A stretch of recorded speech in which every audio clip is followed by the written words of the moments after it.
Hey guys, so in this video we will talk about Kassandra's kit and I will mention if she is worth your resources or not and should you pull for her. Well, a lot of people have mentioned that she is mid, she's not the best in terms of support for other teams other than Ezio. Here in this video, I'm also exploring this different kind of team that she can work very well due to the synergistic relationship with that character, right? So in that case, it does put her slightly above, maybe not slightly, but basically is above average, right? So one thing that I want to mention, I will not go through every number like what her skill 1 does and how much damage she do, what her skill 2 do, or what her ultimate does. That you can read it all from the game, or you can just go to some website, and I believe there's a lot of information telling you what is her insight, what is her skill, what is her ultimate, and the skill tree.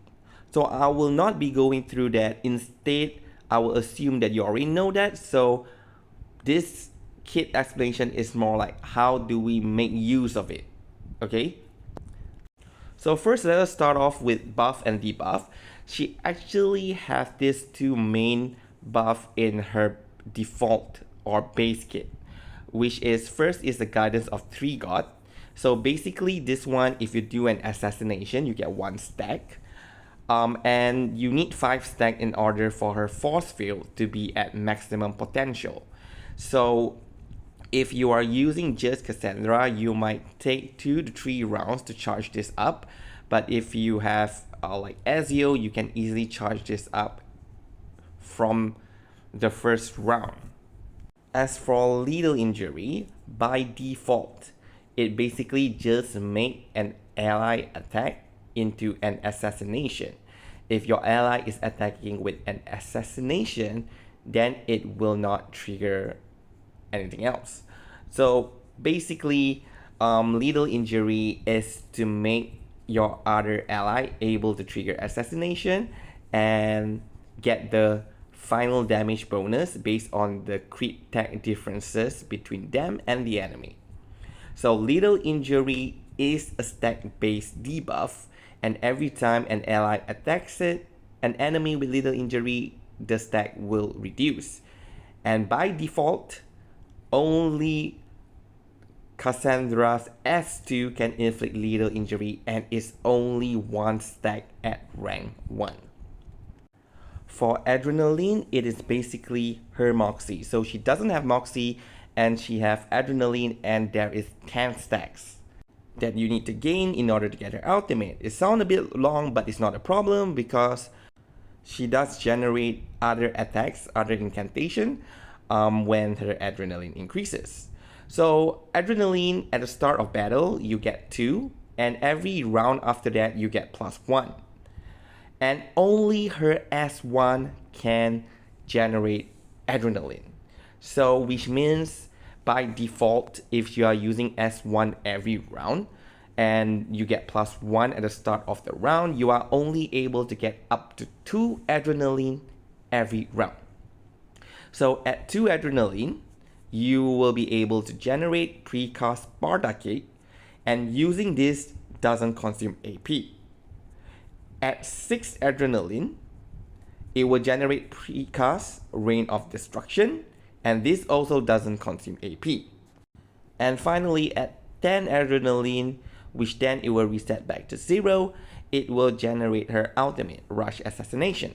So if you put it this way, round 1, you'll get Sparta Kick.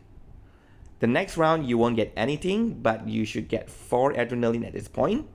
And then the next round, you get another 2 more Adrenaline, then you get Rain of Destruction. And then another 2 more rounds, you get 4 Adrenaline, then you get Rush Assassination. So basically, it's every other 1 or 2 rounds, you will be able to generate one of this special incantation or her ultimate. And some of the things to take note here is the precast will disappear if not used, and all skill and ultimate generated is not affected by the spell dot limit. So which means if your spell dot is full, you will still be able to get her ultimate. Precast definitely, right? And the ultimate, when it just come in, it will not occupy a space. That's why it can just, even if you have 8 slot in your spell dot full, ultimate will still be generated. But let's say if you are using some incantations and you wanted to keep the ultimate, you can do that. The ultimate will not disappear. But the next round, the ultimate will then occupy 1 slot in your spell dock. So basically that is just an information that you might want to know, but if you are using the ultimate every time it is generated, then it doesn't really matter. So basically now we understand how her rotation is for her base kit and what her skill 1 and skill 2 does. So now let's talk about her role. She is a sub DPS and mainly a support for assassination team, but she can work with other DPS as well. And she has 3 playstyle: Hunter, Warrior, and Assassin. Each has a unique force field, but we cannot activate 2 of her force field at the same time.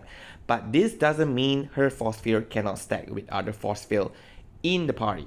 So if you have like Flutter Page, she has her own force field, Mercuria has her own force field, it doesn't matter, they will overlap, right? So if you have Kassandra and Kassandra force field is there as well, then you have all these 3 force field in play. But one thing to note is that Kassandra force field provide more boosts or more buff to assassination unit, such as Ezio and Alexios. And for the second point, since the force field does not stacks, so if you try to activate another force field, instead Kassandra will gain additional status, okay, additional stats, only for herself. So now we have talked about her general role. Since she has 3 playstyle, depending if you choose Hunter, Warrior, or Assassin, then her playstyle, her rotation will change. So now let's look into each of these playstyle, and I will provide you recommendation in terms of rotation, in terms of the side cube, in terms of the party that you can synergize with. So the first one here is Hunter. So Hunter mainly is a supportive role. So basically in this role, Little Assassin, not only it will make an attack become assassination, but it will include additional reality or mental damage to assassination attacks.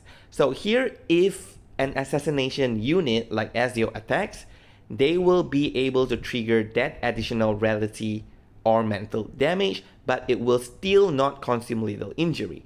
And for your teammates, allies, that is non-assassination, their attack will become assassination and they will also get the additional reality or mental damage. And not only that, under Hunter mode, you will convert S1 into a debuff. It's an attack initially but turn into a debuff because now it can inflict lethal injury as well.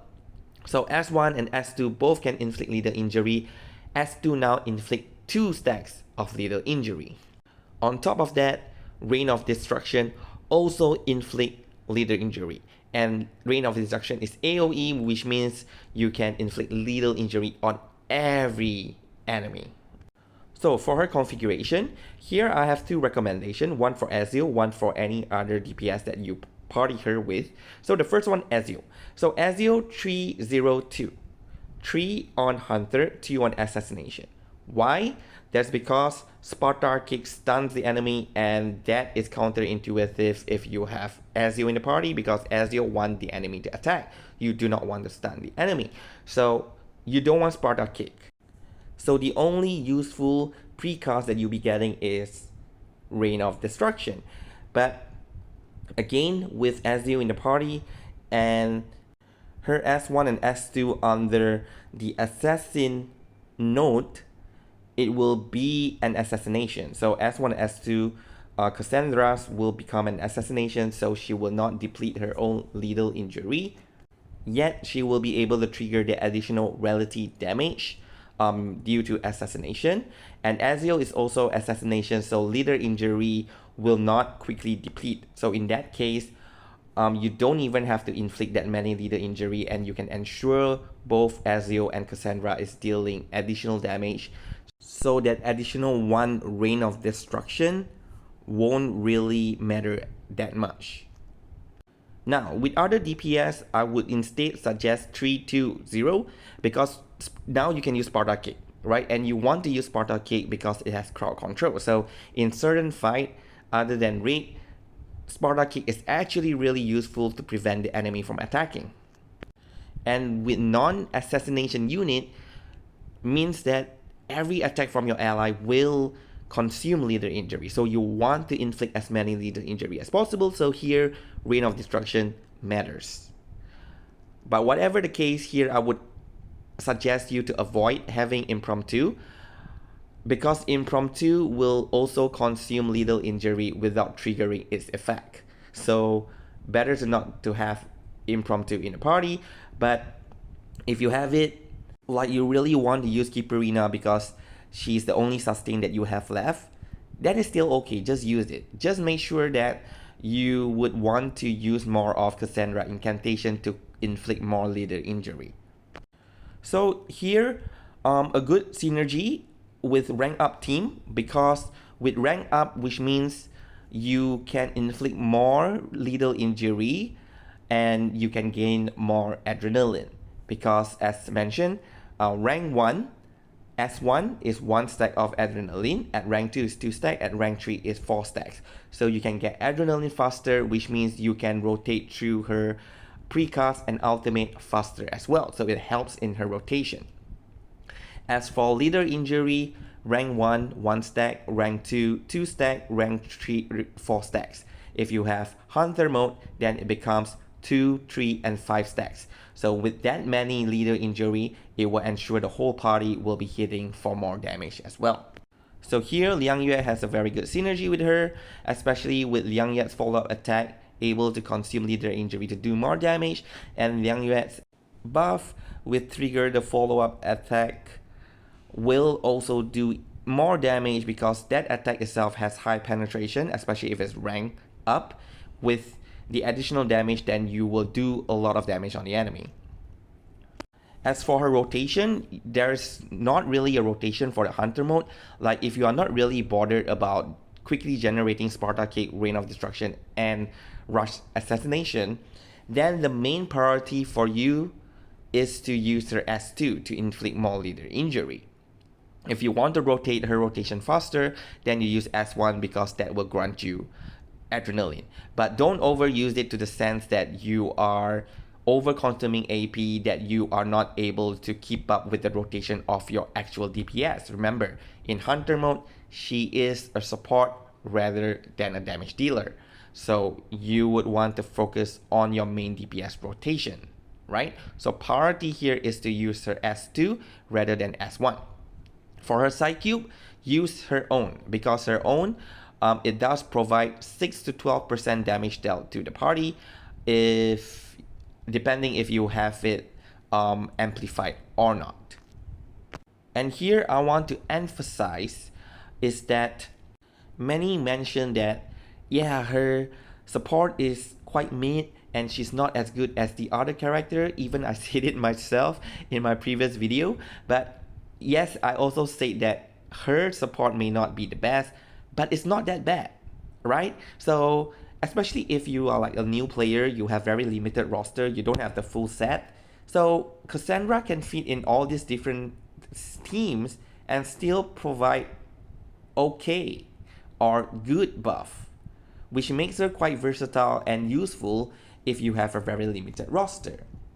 So yeah, that is something I just want to point out regarding the Hunter build. Now, for Warrior mode, that is a damage build and mainly for crowd control, right? So the best configuration here is either 1-3-1 or 2-3-0. So 1-3-1 is better generally because if you activate 1 on the assassin, you get penetration rate 24% for Kassandra, and since she is one of the unit here that will be doing damage, so having that 24% penetration rate actually helps a lot. But in comparison to 2-3-0 setup, 2, which means in Hunter mode you are activating the second node, so every time you do assassination you will do additional relative damage. But here the problem is that if you do this, Kassandra will be doing a lot of follow-up attacks. Sparta kick. She will be Sparta kick, Sparta kick, Sparta kick. And the thing, she will quickly consume all the leader injury anyway, so not all of her attack will gain the bonus of additional relative damage. So which is why I find it better to go for 131. Unless if you're fighting against an enemy with really low defense that penetration rate doesn't matter at all, then you should go for 230. And I want to point out in this mode is that don't expect her damage to be compatible with the current meta. Like, you know, in the future you have Nautica, you have the Dynamo team.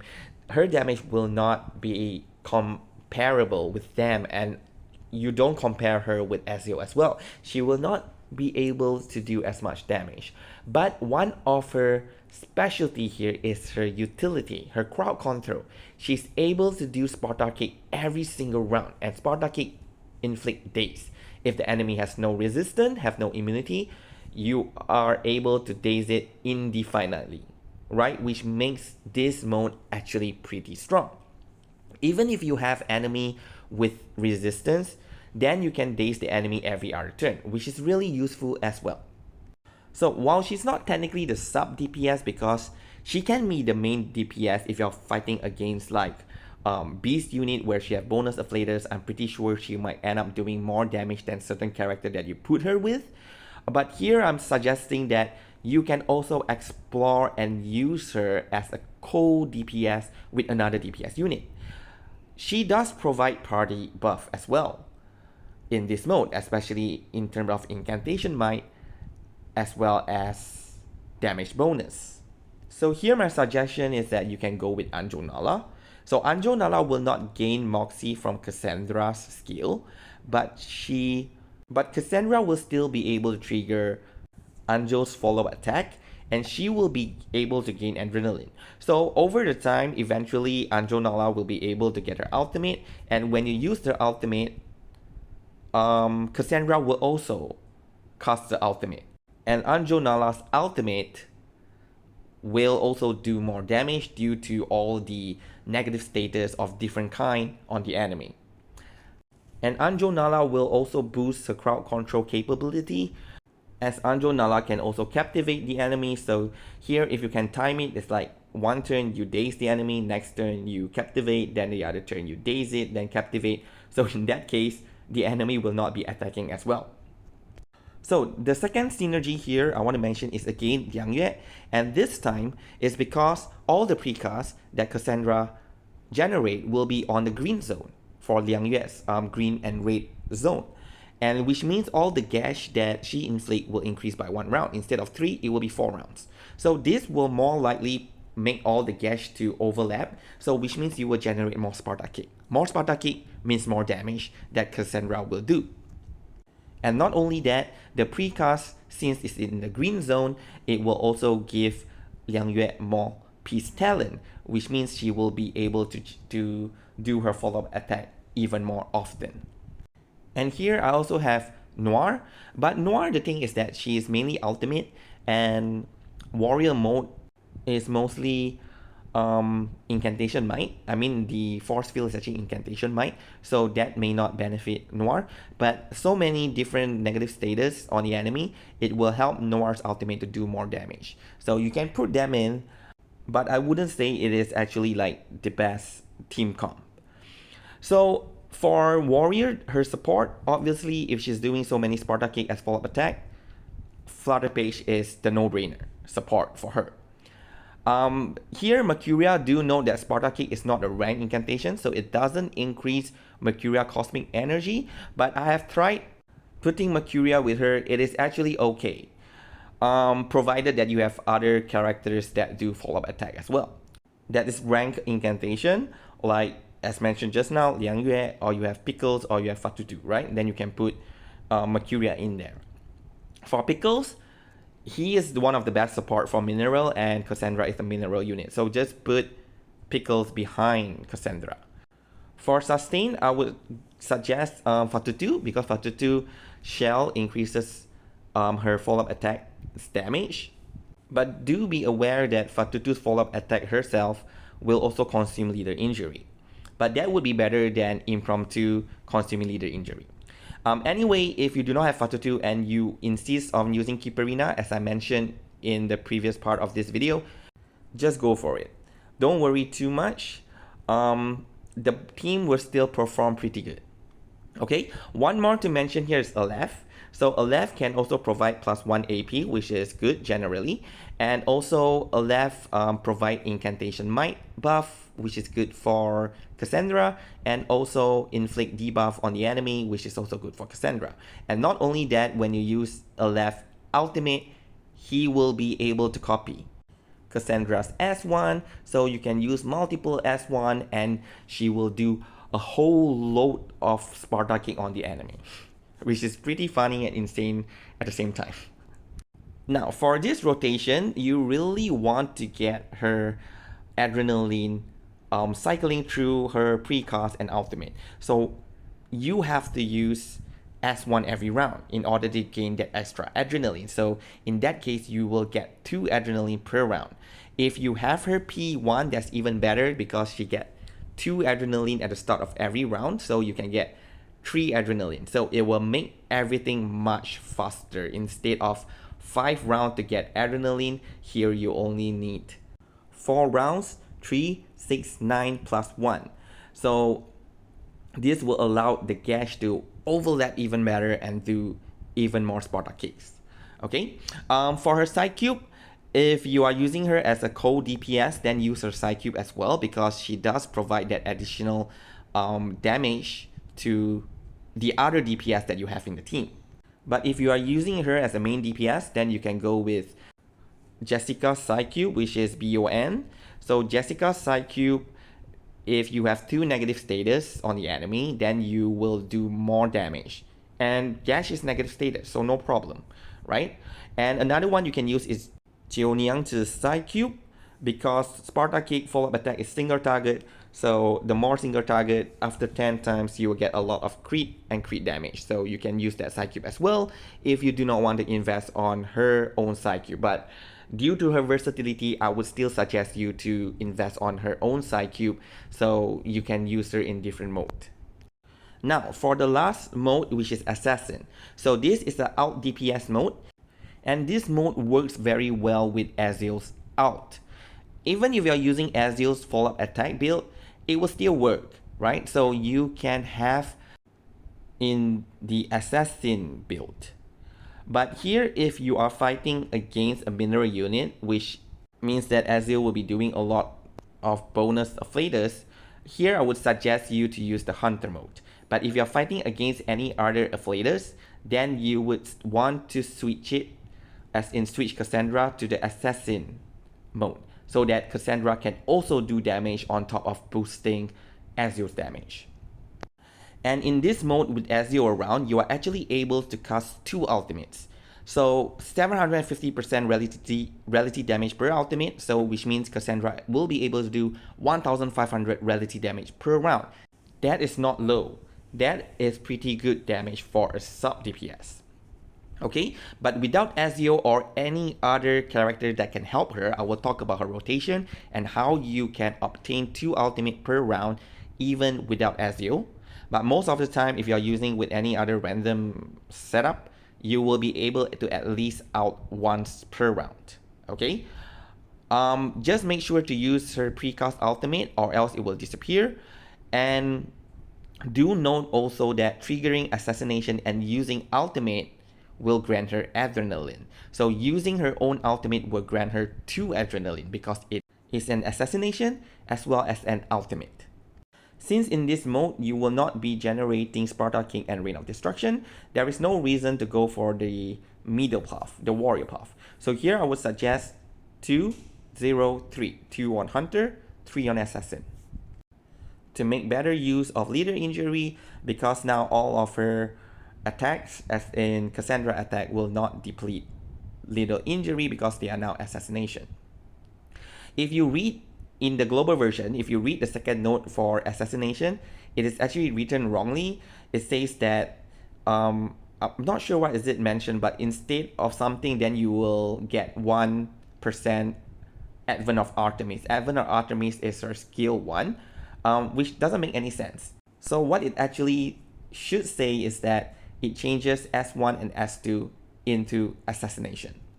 So for team synergy, of course, with Ezio, you will be able to ult so often, and spamming ultimate will also fuel Ezio synchronization because it's all assassination. He's the best is also really good because he's the best ult, and if she's attacking the enemy with little injury, then is 2 adrenaline. But all of his the best, his as well as her ultimate will grant Kassandra adrenaline, allowing her to double out every round as well. As for support, Melania, okay, I've compared Melania and Getian. Melania actually is still better than Getian, but one advantage of Getian is that Getian's Zap, the Thunder, is not a follow-up attack, but it's an ultimate. So that ultimate will grant adrenaline to Kassandra. Alright? The third one here is Lopera. So Lopera provide creep and ult might, which is good for Kassandra in general. And the crit conversion is also useful because Kassandra herself doesn't have crit conversion in her base kit. So Lopera can provide that. As for her rotation, this one is a 2-round rotation where you get her out every other round. So remember, Kassandra need 10 adrenaline to generate ultimate. And when you use the ultimate, if she crits, she will generate precast ultimate in the next round. So if you are not able to generate 10 adrenaline in one round, then you are not able to do 2 ultimate in one round. So instead, you pace it out a little and then you out every round. Okay, so here round 1 you use, let's assume that you already got her ultimate, which means you already got 10 adrenaline, and then now you have her ultimate. Round 1 you use her ultimate, you use S1, you use S2. Okay, in that case her ultimate will generate 2 adrenaline, S1 and S2 each would generate 1 adrenaline. So you have 4 adrenaline and you have used up 3 AP. 1 more AP if you use a unit's attack, you get 1 more adrenaline, so that's 5. At the start of round 2, you get 1 more adrenaline, so that is 6, right? But in that one round, you are not able to get 10 adrenaline, okay? So now in round 2, you already have 6 adrenaline. Using the precast out will give you 2 more, and just simply using her S1 and S2 will generate the other 2 more that you need in order to get 10 adrenaline. So in that case, in round 3, you will get back her ultimate, and then you use S1 and S2 and repeat her rotation. So this rotation is the double out rotation, right? So here you do need some characters in order to make this happen. Okay, so let us do some calculation. So here, assuming that now you gain both precast out and out, and now you're going to use a precast out, then you use her out, then you use S1 and S2. So precast 2 adrenaline, ultimate 2 adrenaline, that's 4, S1 and S2 6 adrenaline. So at the start of the round you get 1 more adrenaline, so that's 7. So technically you just need 3 more adrenaline and you will be able to generate her ultimate in the next round. But the problem here is ultimate S1, S2, you only have 1 AP left. So if you use another character and attack and they consume 1 leader injury, that's 1 adrenaline. So you have 8. That is not enough to generate her ultimate. But instead, if let's say you have a follow-up attack unit, right? So let's say Father Page, you have 1 AP. So now you have 1 additional AP, you can do 1 more attack, that's another adrenaline. And if one of your unit, maybe like Pickles or Fatutu, is doing 1 follow-up attack, and that's another adrenaline, so that's 10. It's just nice that you have 3 lethal injury, because if you go for 203, 2 as in the hunter mode, you unlock the second note. Using S1 would inflict 1 lethal injury, using S2 would inflict 2 lethal injury. So 3 lethal injury is just nice for 3 follow-up attacks or attack plus follow-up attacks to give her that additional 3 adrenaline so that she can cycle through her ultimate every single round. Okay, so this will give you the ability to cast 2 ultimate per round. And of course, if you are using Histobeth or Ezio, you can easily achieve this without follow-up attack units. And for her side cube, again, if you are using her as a co-DPS like with Ezio, you use back her own side cube. But if you are using her as the main out DPS here, you can use luxury leisure since her attack is single target ultimate, and that will actually trigger the effect of the side cube. So finally, should you pull? Well, if you are a beginner, certainly you should pull. Don't listen to whatever people tell you that, oh, she's meat and she's not that good. Come on, you are a new player, you don't even have a proper roster. She can function so many different ways, and having utility to disable the enemy will really help you out, especially if you don't have a sustain, because if you disable the enemy, you are receiving less attack, so you don't need to heal as much, right? And certain reveries can be cheesed with crowd control. Okay, so go for her. If you are free to play, then you should go for her as well. Free to play means that you cannot pull every single character that comes out, but again, she fill in multiple roles. She may not be the best in terms of support for that specific team, but whatever that she's doing is not terrible. So, right, you don't need 100% to clear fights, right? Reverse 99 is not that difficult. You don't need 100% of that team performance to clear. So if Kassandra, you put it in and you are just able to tap on maybe 80%, that is good enough for you to clear fights. So if you're free to play, you should consider getting Kassandra as well. But if you are like veteran, or if you are a free to play and you are very careful with what you have and you are about to complete several teams, right? Here I say several teams because you need 4 teams for Reverie. So if you have like the roster and you have 4 teams set up and you are free to play, then yes, you probably can skip her, right? You don't need her versatility to put in different teams.